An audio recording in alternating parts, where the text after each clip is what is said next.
Nehemiah 2, 1 through 4. In the month of Nisan, in the 20th year of King Artaxerxes, when wine was brought before him, I took the wine and I gave it to the king. I had not been sad in his presence before, so the king asked me, "Why does your face look so sad when you are not ill?" This can be nothing but sadness of heart. I was very much afraid, but I said to the king, "May the king live forever. Why should my face not look sad when the city where my ancestors are buried lies in ruins, and its gates have been destroyed by fire?" The king said to me, "What is it that you want?" Then I prayed to the God of heaven, and I answered the king. Several years ago, when I was in New York City with some friends, we were waiting on the subway platform, and this train pulled up, and it was alive. There was live jazz music. There were people in 19s, 20s costumes. The place was roaring with laughter and chatter. Without hesitation, I jumped on. My friends did not. Off I went, and as the doors closed and the train pulled away from the platform, I turned around to something magical. I had just boarded a vintage train transported back to the 1920s. It was decked out in opulence.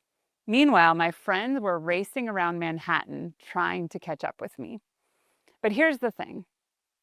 What I learned in that moment was something about instinct.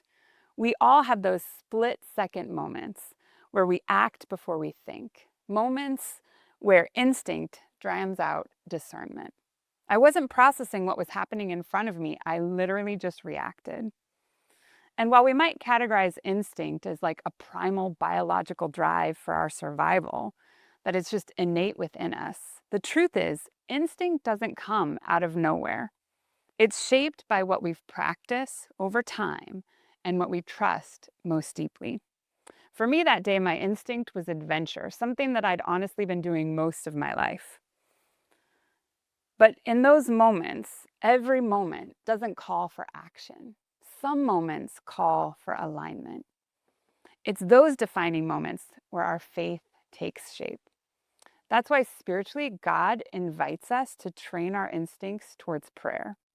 When we live in a disciplined practice of being consistently aware of God's presence, prayer becomes more than an event. It becomes a reflex. And that's exactly what's happening in Nehemiah 2.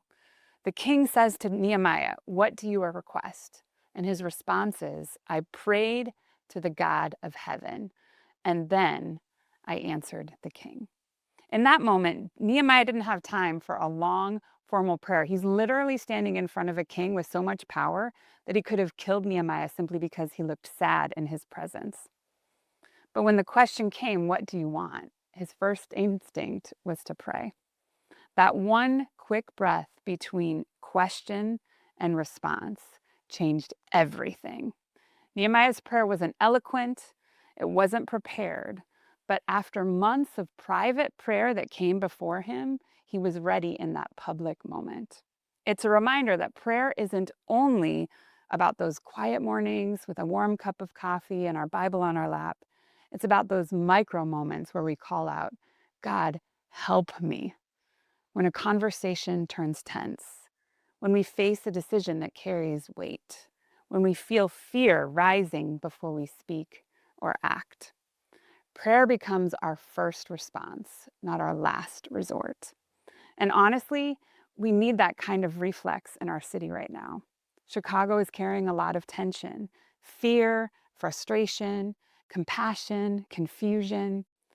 People are searching for safety, and people are wondering and struggling how to understand how they can help.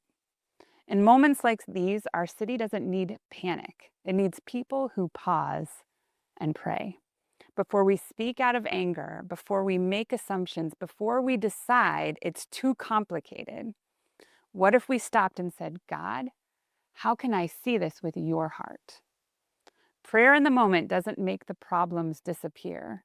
It doesn't, that's why Nehemiah models for us. When faced with fear, he doesn't harden, he doesn't panic, he doesn't react with an agenda, he prays. So today, Wherever life asks you to respond, whether it's a hard conversation, a complicated issue, or a city and a neighbor in need, take a breath and pray before you move. Lord, teach me to pray before I speak and I act. Teach me to pause long enough so that your spirit shapes my instincts. In a world full of reaction, make me someone who speaks and prays with your wisdom and your peace. Amen.